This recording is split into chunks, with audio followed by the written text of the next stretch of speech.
देख रहे हैं हिमाचल न्यूज 24/7। प्रदेश कार्यकारिणी एवं संसदीय क्षेत्र हमीरपुर के पदाधिकारियों की बैठक एनजीओ भवन हमीरपुर में कांग्रेस सेवा दल के प्रदेश अध्यक्ष अनुराग शर्मा की अध्यक्षता में आयोजित की गई। बैठक में लोकसभा और विधानसभा उपचुनाव में सेवा दल की भूमिका पर चर्चा की गई। कांग्रेस सेवा दल ने इन चुनावों को लेकर विशेष रणनीति बनाई। इस मौके पर अनुराग शर्मा ने कहा कि भाजपा की सरकार ने पिछले 10 वर्षों में देश में व्यापारीकरण किया है और राजनीति से व्यापार चला रहे हैं। भाजपा ने देश के कई सांसदों और विधायकों को खरीदा, जिससे देश के कई राज्यों में सरकारों को अस्थिर करने का कार्य किया है। इसी प्रकार प्रदेश में भी गत माह ऐसा वाकया दोहराया, जिसमें सबसे बड़े सूत्रधार सुजानपुर के पूर्व विधायक राजेंद्र राणा रहे। उन्होंने कहा कि राजेंद्र राणा एक व्यापारिक व्यक्ति है और धन की लालसा से ही राजनीति में आए हैं। उन्होंने कहा कि राजेंद्र राणा को कांग्रेस परिवार ने बहुत सम्मान दिया, यहाँ तक पूर्व मुख्यमंत्री वीरभद्र सिंह की सरकार में कैबिनेट मंत्री के बराबर का रैंक दिया गया। इसके बावजूद वे व्यापारी ही रहे। उन्होंने पिछले चुनाव में जिस तरह से पूर्व मुख्यमंत्री प्रेम कुमार धूमल को हराया, उसी प्रकार का कार्य जो आम परिवार से संबंध रखने वाले मुख्यमंत्री सुखविंदर सिंह सुक्खू के खिलाफ किया है। उन्होंने प्रदेश में कांग्रेस की सरकार को अस्थिर करने का प्रयास किया, जिसका कांग्रेस सेवा दल आलोचना करता है। किस तरह से आगामी चुनावों को हमारी पार्टी ने जीतना है और उसमें सेवा दल की क्या भूमिका रहने वाली है, उसके उपलक्ष्य में आज चर्चा हुई है। और हमारे सभी साथियों ने एकजुट से एक प्रण लिया है कि 2024 के लोकसभा चुनाव चारों सीटों पर और विशेषकर हमीरपुर संसदीय क्षेत्र के जो 4 हमारी विधानसभा सीटें हैं, उन पर एक विशेष रणनीति बनाकर चुनाव प्रबंधन को जो है बिल्कुल माइक्रो मैनेजमेंट तक ले जाकर पंचायत स्तर और बूथ स्तर तक जो है हमने कार्य करना है। और चारों की चारों सीटें हमीरपुर संसदीय क्षेत्र की और लोकसभा की चारों सीटें जीतनी हैं। इसके साथ साथ भाजपा ने जो पिछले 10 वर्षों में एक पूरे देश में एक नई नीति को जन्म दिया है, व्यापार से व्यापारिक जो राजनीतिकरण किया गया है व्यापार का, और राजनीति से वो व्यापार चला रही है।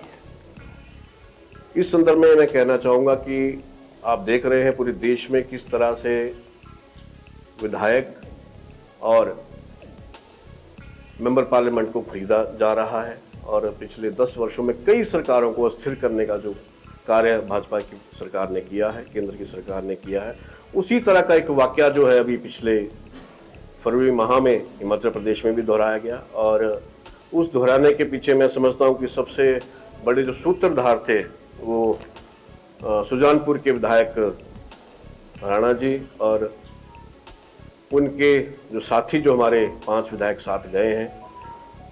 राजेंद्र राणा जी की मैं बात करना चाहूँगा विशेषकर रूप से, क्योंकि वो एक व्यापारी व्यक्ति है और व्यापारी व्यक्ति जो हमेशा धन की लालसा करता है और धन की लालसा से जो है उन्होंने राजनीति में आने का प्रण लिया। और राजनीति में कांग्रेस परिवार ने उनको पहले बहुत बड़ा मान सम्मान दिया, उनको विधायक की टिकट दी, उनको पत्नी को लोकसभा की टिकट दी, उनको जब वो हार गए थे तो पूर्व वीरभद्र की सरकार में उनको cabinet rank minister general minister का बनाया गया। उसके बावजूद वो एक व्यापारी हैं, उस बात को नहीं समझते हैं। उन्होंने पिछली बार जिस तरह से हमीरपुर में जो पूर्व मुख्यमंत्री धूमल जी थे उनको हराया और प्रयास किया कि वो मुख्यमंत्री ना बने, उसके बाद वैसा ही वो कार्य जो है अब एक जो हमीरपुर के हमारे आम शख्सियत जो है, जो आम परिवार से आते हैं, ठाकुर सुखविंदर सिंह सुक्खू, उनको उनकी जो अस्थिर करने का जो उनका प्रयास किया गया है, हम उनकी बड़ी कड़ी आलोचना करते हैं।